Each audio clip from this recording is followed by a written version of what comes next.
Thank you very much, Mr. Chairman and ranking members. Thank you to our witnesses as well.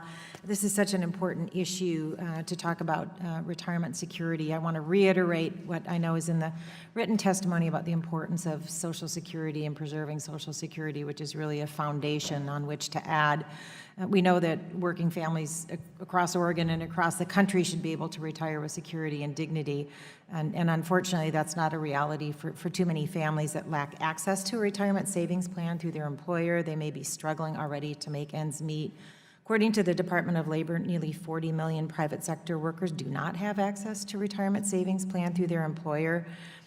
This is a good bipartisan hearing today. I'm glad we're talking about this issue, and I'm pleased that we're having this conversation about how we strengthen the ability of workers to save. I wanted to weigh in briefly on the electronic delivery issue. We've had some good conversations here already today.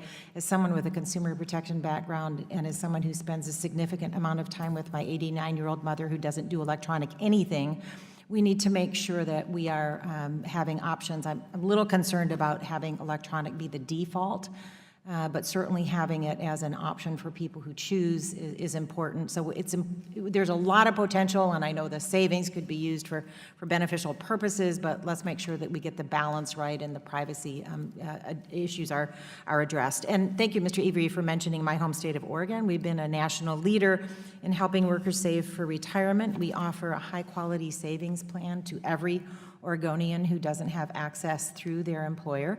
This reduces the burden on small businesses that want to give their employees options to save for retirement. It creates opportunities for workers who don't have a plan because of where they work.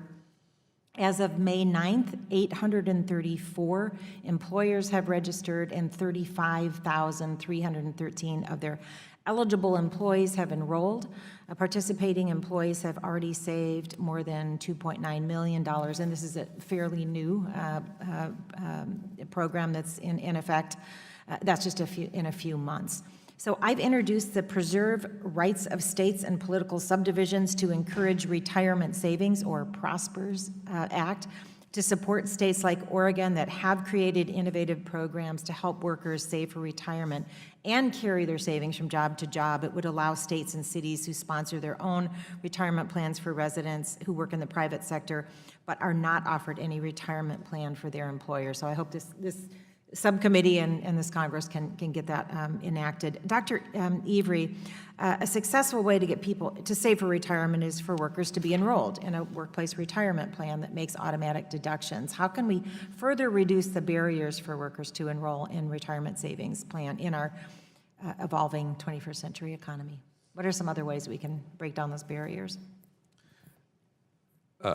Ms. Bonamici, thank you for the question. I think that the most important thing we can do is to have people auto-enrolled with the option of opting out into plans. And if they don't have access to a plan, we can simulate to some degree the 401k experience that most of us are fortunate enough to have in one form or another through IRAs. We're taking the building blocks of our current system, which has accomplished so much and helps so many middle-class families, and using what we know works. We know the payroll system works to help us save. We know automatic enrollment works, and we know tax-favored accounts work. And there's a tremendous bipartisan consensus around all of those things: the importance of the employer system, the success and effectiveness of auto-enrollment, and the value of saving in individual accounts, in addition to defined benefit, et cetera, and of course, the bedrock Social Security. So I think if we do that on a nationwide basis, your state is illustrating that that can work and will work. And work well. It's a pilot project. I want to get one more question in. Yes.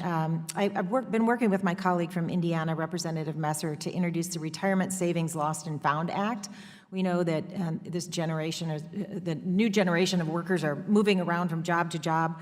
Our bill would use data that employers are already required to report to the Treasury Department to create a national online lost and found for retirement accounts. The bill would also make it easier for the sponsors to move small accounts, which are often lost or neglected, into age-appropriate target date funds so workers can maximize their returns. We know these small accounts are oftentimes the only savings workers have. We need to make it easier for them to track those savings. These are consumer protections that go hand in hand with the reforms in the Retirement Plan Modernization Act. So I wanted to call that to the subcommittee's attention. Can you discuss other ways that Congress can help workers preserve retirement benefits in plans and discourage pre-retirement cash outs and consumption? And I'm afraid I'm out of time, so I'll ask for that to be submitted, response to be submitted in writing. Thank you, and I yield back, Mr. Chairman.